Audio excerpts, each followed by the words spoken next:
What is it like to be a child in India? For some, it is wonderful. For others, it is miserable, unacceptable. As a Dalit child, I remember sitting in a school and identified as a Dalit child, isolated, separated, asked to sit outside of the classroom because I was a Dalit.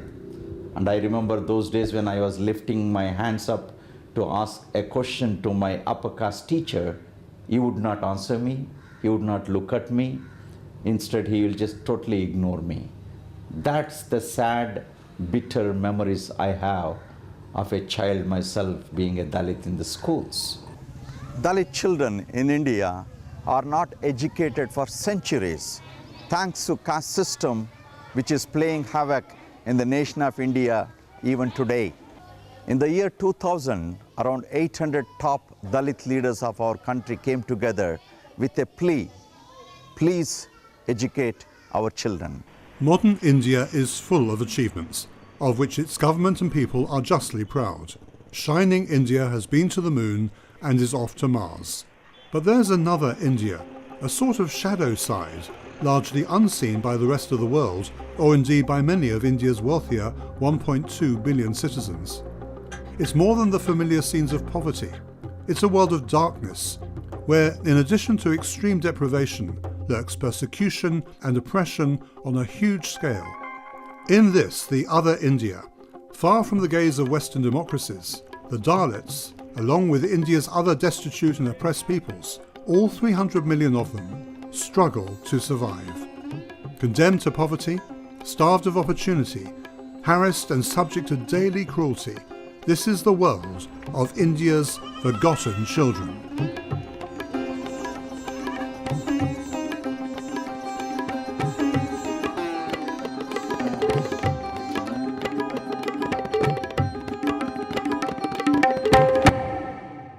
There are these mindsets that if I bring a girl child into this world, I will have to look after her dowry.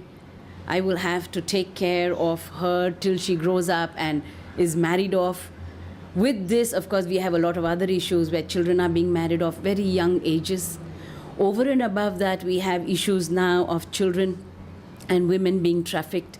Both of them are being trafficked for labor, sometimes for organ trade, but a large number of them are trafficked for commercial sexual exploitation.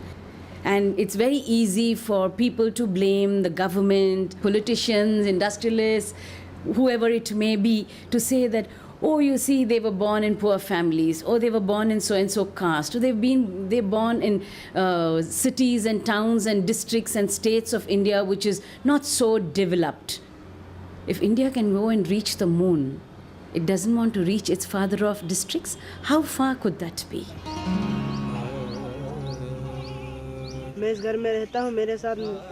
I live with my father and mother. There are two brothers and sisters living with me, and we live together in this home. My family background is very poor. I have to work in this mill for earn something for our family. Amit's father cannot work, so Amit, who is 14, has to provide for his family and has been working here in the rice mill since he was a small boy. India has laws against child labour, but they are largely ignored. Amit works 4 to 6 hours daily before and after school. He has no choice, as in bonded labour, he repays loans his parents have taken at extortionate rates of interest. Amit says he hates the fumes and dust, which choke his lungs and gives him chest pains. Long term, it may well destroy his health, but his family are very poor, and without adequate welfare, what can he do? The reason we refer to forgotten children is mainly because India is a very young country. One of the statistics is that more than 75% of India's population is under the age of 35. But in this sheer numbers of young people, you have the children of the 250 million Dalits who are in that number. And then you have the children of the 500 million low castes who are in that number, which in fact means that the majority of youth in this country either are from the Dalit or from the low caste. And therefore, as India emerges, these children are forgotten. Forgotten in terms of access to quality education like everybody else who is privileged, English medium with the vernacular, access to health care, access to economic empowerment, access to protection against the laws.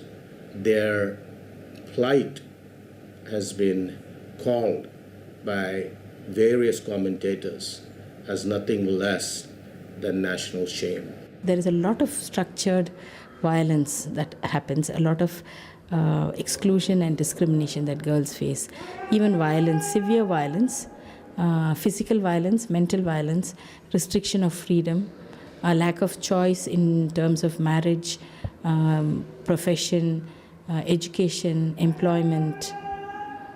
In all spheres, there's a lot of denial of agency to the girl. Poor parenting is, of course, a significant factor in a child's development and psychological health. On average, 8 children under 14 commit suicide every day.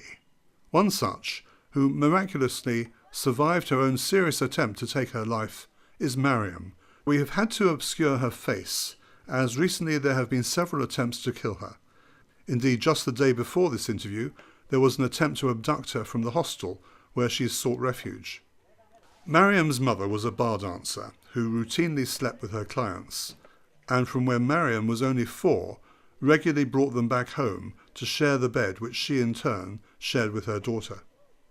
This had always troubled Mariam, but particularly so when more recently one of the clients became more regular and sought to marry her mother.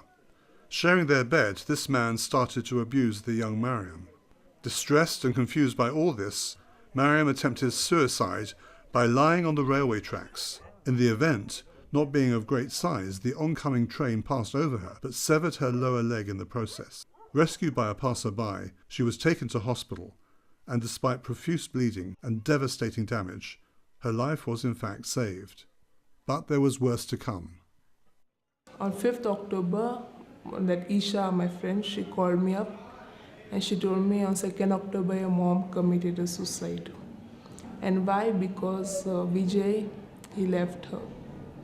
Then once my whole family member came to kill me. So I ran to police station, not ran actually, I took an auto and I ran over there. And I told the police station, in that police station, everything, what had happened. So they told, okay, we'll take a written note from your family members, they'll not come in your way anytime. So they took a note, and because I'm a minor, they put me to CWC, Child Welfare Community. In my opinion, the oppression of women and children worldwide is the paramount moral challenge of the present era. India, with 1/3 of its population below the age of 18, it's also known as a young country. Sadly, India is also the home to the most number of child laborers. And also, it has the largest number of sexually abused children. Basically, I think this is because the children's voices can be easily silenced. Their nimble fingers can be forced to work from dusk to dawn for a pittance. And they are the invisibles. And they just disappear without even causing a ripple. And hence, they also become easy prey for the targeters. They are forced into sexual exploitation and bonded labor. We have over 50 billionaires in our country, and yet we have 17 million child laborers. India is also home to 3 million children living out there in the streets. In the face of such a grim picture, the only solution, I think, is education. Education is the answer. Whatever problem we are trying to address, be it healthcare, poverty, unemployment, or human rights, I think education is a part of the huge solution. You have the issue of children who are being kidnapped, smuggled, sold into commercial sexual exploitation, free labor, and sometimes for organ trade. And that is human trafficking. And in this human trafficking, you look at the economics of it being so lucrative. When a child is stolen, a child is smuggled, a child is kidnapped, you can sell this child 12 to 14 times. And this commodity, this child or this woman, is a commodity that does not become simply second hand. It becomes 14th and 15th hand before this child or woman is sold into the small brothels and red light areas in our country. Children as young as 4, 5, 6 years old. Not only for commercial sexual exploitation in brothels, but also into massage parlors, into making various kinds of films. Blue film, green film, red film, grey films. You name the rainbow of films that are there. And all of it is money. It's no longer a social evil. And I abhor this phrase called social evil that most people seem to be using it. Because as long as they say it is a social evil, the politics and the economics of it is kept outside. It is a political and economical crime. To be trafficked as a child is not only devastating, the damage, like a flood, inevitably tears into adult life. So what are the long-term implications for a child trafficked in this way to grow up with a life of continuing exploitation and abuse? Well, this is Nayati's story. In her own words, Nayati gives us a whole life picture of an abused child become an abused woman. India has many forms of trafficking. This is a story of what happens to a child in a whole life of forced prostitution. My name is Nayati. When I was 9 years old, I was dedicated to the goddess, and as a Jogini, it meant I was owned by the men of the village. I would no longer belong to my parents. Anybody could sleep with me and do what they wished with me, which is what happened and still happens to this day. When I was 14, the man who was responsible for me becoming a Jogini claimed his right to marry me. He already had 2 sons and was rich and owns land. But all he wanted of me was to be a slave to him and his family. Apart from abusing and demeaning me, still as a Jogini, anyone could sleep with me. I was a sex slave as well as a house slave. So over time, I had 12 children. I have no idea who their fathers are, but from various diseases, 7 of my children have died. Of the 5 who remain, 2 of them, a girl and a boy, are blind. 1 girl is paralyzed, and it is just the 2 boys who are working, laboring and driving an auto rickshaw. They are very poor, as I am. My husband never helps them out. Neither has he ever given any money to me. He could do easily, but he always refused to pay for anything, including medicine, which is how my 7 children died. Yet, despite his wealth, I still have to pay for food for him and his children. And to do that, I have to work as a coolie, as a laborer too. I am lucky if I get 40 rupees a day. I feel strongly that no one should become a Jogini, not in our world today. It's a life of exploitation, poverty, and sheer misery. But there's still so much superstition around, and many young girls are still being dedicated. There's been a government law since 1988 designed to prevent this happening, but not one case has been brought under it. And still it goes on and on. The government says there are hardly any Joginis left, but there's been a survey recently that shows there are 2,200,000 in Andhra Pradesh alone. It's a terrible life. I can't describe how bad it is. I want to tell our government to stop it altogether, but they've not done anything yet. I'll be surprised if they do. Child labor is again a heinous crime which is very unique to our country, I would say. Then thanks again to caste system, which says that because you are Dalit, you are doomed to only do certain jobs. For instance, manual scavenging. It breaks my heart as I see on a daily basis in the streets of India today, where a particular group of people called manual scavengers are involved in cleaning the human excrement in their bare hands. And I cannot think of any other profession in the entire globe which is so demeaning as this. And I have declared war against this crime. And I want to fight out for these children who are so-called manual scavengers, who are involved, instead of going to schools, they are involved in cleaning the toilets. They are involved in sweeping the roads. And this breaks my heart. And this is India for you. नाम रेखा रेखा रेखा आप ये काम कितना साल से कर रहे हैं 5-6 वर्ष से बेसी हो गया कितने घर में आप काम करते हैं 30 कितने घर में 30 कैसा लगता है काम करने से अब कैसा न लागो लेकिन पेट भरे खातिर करते हैं आदमी कैसा न लागेला कैसा लगे उठे बोलो खराब लगेला अच्छा लगे अब खराब तो लगते बा लेकिन फिर भी करही के पड़ता है इंसान के मजबूरी ऐसा चीज होला The employment of manual scavengers was banned in 1993, but many homes, local authorities and the Indian Railway continue this disgusting and health-harming practice. Manual scavenging is so life-threatening, scavengers rarely live beyond 30 years. Even though, as we've seen, scavengers now cover the human feces and the rags used for menstruation with ash, the health risks are as great as they ever were. It's a problem of caste. If you're born into a scavenging family, for the majority, there's no way out.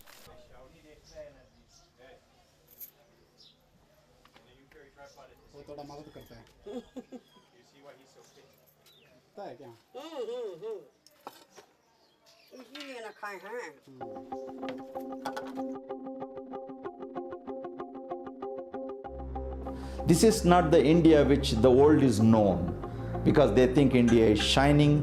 They are talking about economically booming India, the IT exploding India. But I'm talking about another India, a different India, which is not known hitherto to the outside world. And there you see the streets of India, you will see what caste system has done to this country. You will see what happened to these children who could have been studying in schools, but their childhood is snatched away. Their dignity is stolen. And it broke my heart the other day as I was reading a statistic which says that there are 200,000 child prostitutes just in the city of Mumbai, red light district. That breaks my heart. And I was reading another statistics, I almost cried when I read, it says by 2025, by the year 2025, 1 out of 5 Dalit children will be a child prostitute. And I cannot digest this fact. Most people see India as a very prosperous country, a country that's developing and proposed to be the next superpower in the world today. Very few people know that today in India we have more starving children than there are in sub-Saharan Africa. Children starving because of chronic malnutrition, chronic energy deficit, because they don't have access to food. Often when there is food available elsewhere in the country and it's just not distributed equally. This unequal system in our country is what predisposes the Dalit people and the Dalit children to a whole battery of illnesses that are largely preventable, and basic primary health care can protect them. Caste system was introduced to us by a group called Aryans who invaded India 3,000 years ago. And they are the one who introduced the caste system to this country, and it exists till date. And it says because you are born in a particular caste, you are an untouchable. You are an unborn, and it is better that you are not born. They are the most vulnerable children, the Dalits. They mostly come from dysfunctional families. They are looking for opportunities to get away because of the poverty that they live in, because they are abused. And I think the Dalit children are always looking for opportunities to better their lives because they are always segregated, always oppressed. Any chance they get and any small promise that's made for a better life, they just go for it. And so they are totally unaware when false promises are made to them. So they are easy targets for the traffickers. We really believe that the stakeholders of trafficking are multiple, that there are many layers and it's a very well organized industry and not something ad hoc. When you identify the pathways that are happening in the country, you realize that it is businessmen who have contacts within the government, contacts at high levels, influential people who are involved as well, because it's such a lucrative business. As India's economy is doing better and as our middle class buying capacity is doing better, so is the demand for sex work and sex workers. And because of that, there's a driving force that drives women and victims from the villages, from the rural areas, who are uneducated, who don't even know there's an issue called trafficking until they themselves find themselves entangled in the system. The biggest thing that needs to change is the way young men in this country are reared. I think girls have always been disciplined and taught. I work in full-time in an organization that works on the empowerment of women. And this organization has existed for over 20 years. I joined about a year ago. But now my team and I have agreed for the next few years to focus on the gender sensitization of men and boys. And so what we need to see changed is the attitude of men and boys towards girls. Here at Tharika Center, we've seen lives being changed because of the help that we are rendering to women and children. We just go whenever we get news of someone being trafficked or someone being exploited. We work together as a team. We have them rescued. We are privileged to have them over at our center for the rehabilitation part of it. We have vocational training skills being offered to women. We teach them tailoring, computers, spoken English. We also run a beautician's course for them. These are women who come from vulnerable backgrounds and they have been exploited and abused. But even as they come here and gain a skill, they go out with such confidence and then they begin to lead productive lives. Their lives are totally transformed. We also have accommodation for women and children who are fleeing life-threatening situations. And for them, we also give them skills. And for the children, we send them to schools. Some of our children go to the Good Shepherd schools. They excel when they are given an opportunity. They study in the English medium schools, and that just turns their lives around. And we are absolutely thrilled to see the difference that it's making in their lives. Of the women we've seen in the Tharika Center, some have been literally rescued from the exploitation and oppression that comes from human trafficking. No official figures exist, but it is estimated that trafficking affects up to 65 million Indians. Forced labour is the largest problem. India's poorest are highly vulnerable to exploitation by loan sharks. And as we've seen, for this they pay dearly in bonded labour, in rice mills, quarries, agriculture, sweatshops, and the like. But lagging only a few steps behind is India's sex trade, which is booming. An astonishing 40% of all prostitutes in India are children. And though there is a growing demand for young girls in the industry, increasingly in centres like Mumbai, young boys are being recruited to work as so-called masseurs, a euphemism for male prostitution. What can protect young people from this terrible, life-destroying criminal exploitation? And for Dalit children, clearly the most vulnerable, is there any way of helping them transcend the age-old stranglehold of caste and untouchability?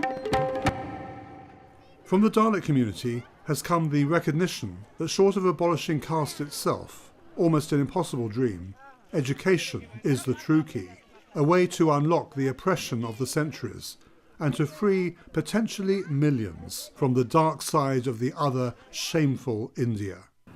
Most of the children coming to our schools are from Dalit Bahujan community, that is backward and outcast children group, and these comprise of 80% of the population.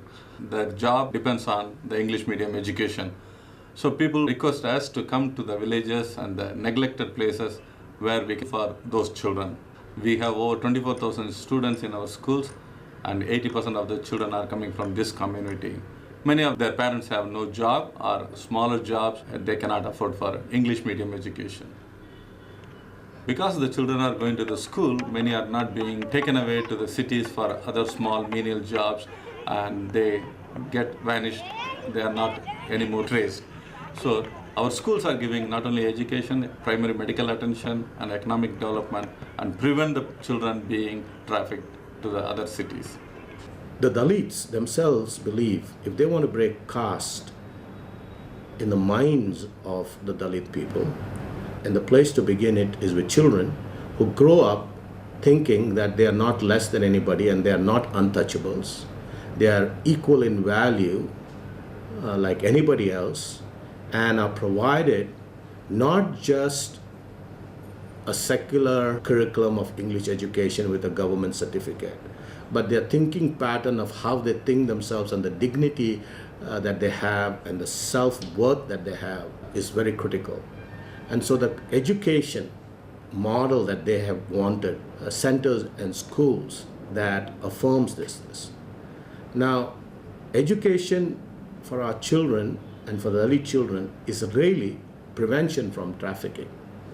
If we don't do that, most of them are in for a life of being trafficked and in some kind of exploitative labor. Close to 50% or more of all our children would have ended up as child laborers or as trafficked children or sold into the vast slave human market that's in India if they had not come into this kind of English medium education. We have now graduated 4 years of students across the nation, and we see the impact of that education on these kids. Earlier they had no dreams, today they have dreams. Earlier they had no hope, today they have a lot of hope. Earlier they wouldn't be able to compete, today they can compete with the best in the land and they don't need any favors from the government. So we are seeing the stark difference. We are also seeing the difference in their communities and in their families, in their villages, where suddenly education center becomes an enormous symbol of the empowerment of the whole community. I want to become a doctor and help to the people just like me. Many of the people are in problems like me, how I am in my childhood. Like in my childhood, my father left us. So many of the people are like that. So I just want to help them. After this, I finished school. I want to join one college, Laila College. I want to become a police. I want to become a cricket player and I will get a chance. I'm trying in the selections. I got many medals and scholarships. I want to become a doctor because in our country there are a lot of sick people. There is not much doctors to treat them. For Dalit children, it's almost impossible to exaggerate the transformatory power of education. For children who have grown up in extreme poverty, with notions that they are untouchable, without value, that they can be disposed of by any who take exception to them, English medium education in these Good Shepherd schools means the world to them. Thanks to this initiative, despite ongoing caste prejudice, the young people we have just heard can, and most likely will, make the kind of progress they aspire to. A generation ago, it would have been impossible. Today, from the schools we have seen in this film, young people are in fact going on to higher education, and some have already become doctors, teachers, sportsmen and women, police and army personnel, and other roles hitherto denied them. And education is the key. I strongly feel there is hope for the children of India. And I say it because I see already people have taken notice of this heinous crime which is being committed against the children in India. Child prostitutes, child laborers, manual scavengers, and there is a growing awareness. Had you asked this question, say 5 years ago, I would have said there is no hope for Dalit children. But today there is a growing awareness. Thank God for even the projects like the Forgotten Children of India, which exposes the other side of India, which tells the world that there are a group of children who needs to be loved, who needs to be cared for, who needs to be educated, who needs to be told that they have a worth, self-worth, self-dignity. And hence, I am hopeful that things will change in our country.